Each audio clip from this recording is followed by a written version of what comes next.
Well, Leave campaigners have described his comments over the referendum as irrelevant. Others have accused him of meddling. Well, let's discuss this now with former advisor to George W. Bush, Pippa Malmgren, who joins us from our London newsroom. Thank you very much for joining us this morning. Is President Obama right to make these comments at this time? Well, what's so interesting is the U.S. would normally never concede the level of sovereignty or permit the level of intervention of a supranational organization like the EU, so it's sort of odd to see the U.S. weighing in so forcefully on this. And the other thing is, it's a president who's on his way out, and I would argue he's more popular in Europe than he is in the States right now. So, and the average American doesn't even know what this issue is. If you asked a typical American, what do you think about Brexit, they would say, what? They don't even know what it is. So why is he weighing in on this then? Well, look, I think part of this is the Brexit vote, the pro-exit vote, is really an anti-establishment vote. And so the establishment, which is the Oval Office, is responding by saying the status quo must be preserved. But I'm not sure that that's right. I mean, the public wants to disrupt the status quo on many levels. They're not happy with what the status quo has delivered.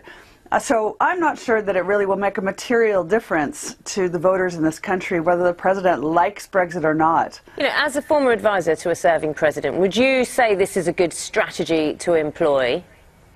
Well, it's awkward because the other thing is that when Britain decided to be a founding member of the new Asian Infrastructure Investment Bank, which is China's vehicle for investing internationally, and they said they wanted to put billions to work in the UK, the US said the UK should not have done that.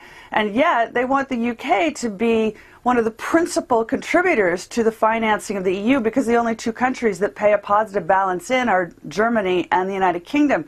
So there's a bit of conflict in America's position. How does it work behind the scenes? Lots of people, or some people, are saying that the phrase that he used, the UK would go to the back of the queue, yes, not the back of the line, which would be perhaps more American phrasing.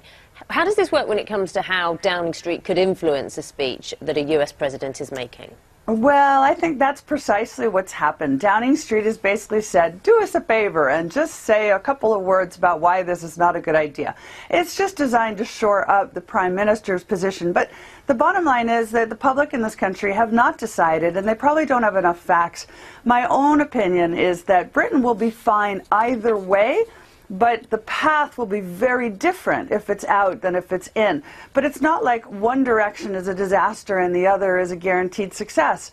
Both of them will result in a British economy and a British governance system that will work for the people of Britain. It'll just be very different. I should say a Downing Street source has dismissed any involvement in this speech, saying that the president speaks for himself.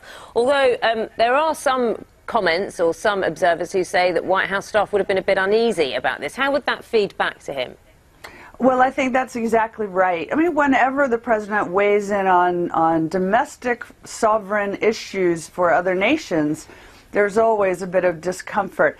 And this is also awkward because, remember, Britain is America's closest defense and intelligence ally.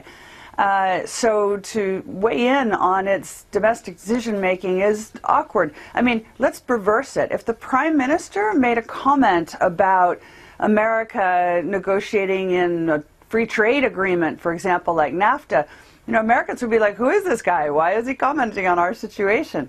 So it is slightly awkward. OK, Pippa Malmgren, thank you so much for your views here on BBC Breakfast this morning. Thank you. Big Man Tyrone here. Make sure to subscribe to the wicked awesome Robin Hood UKIP YouTube website.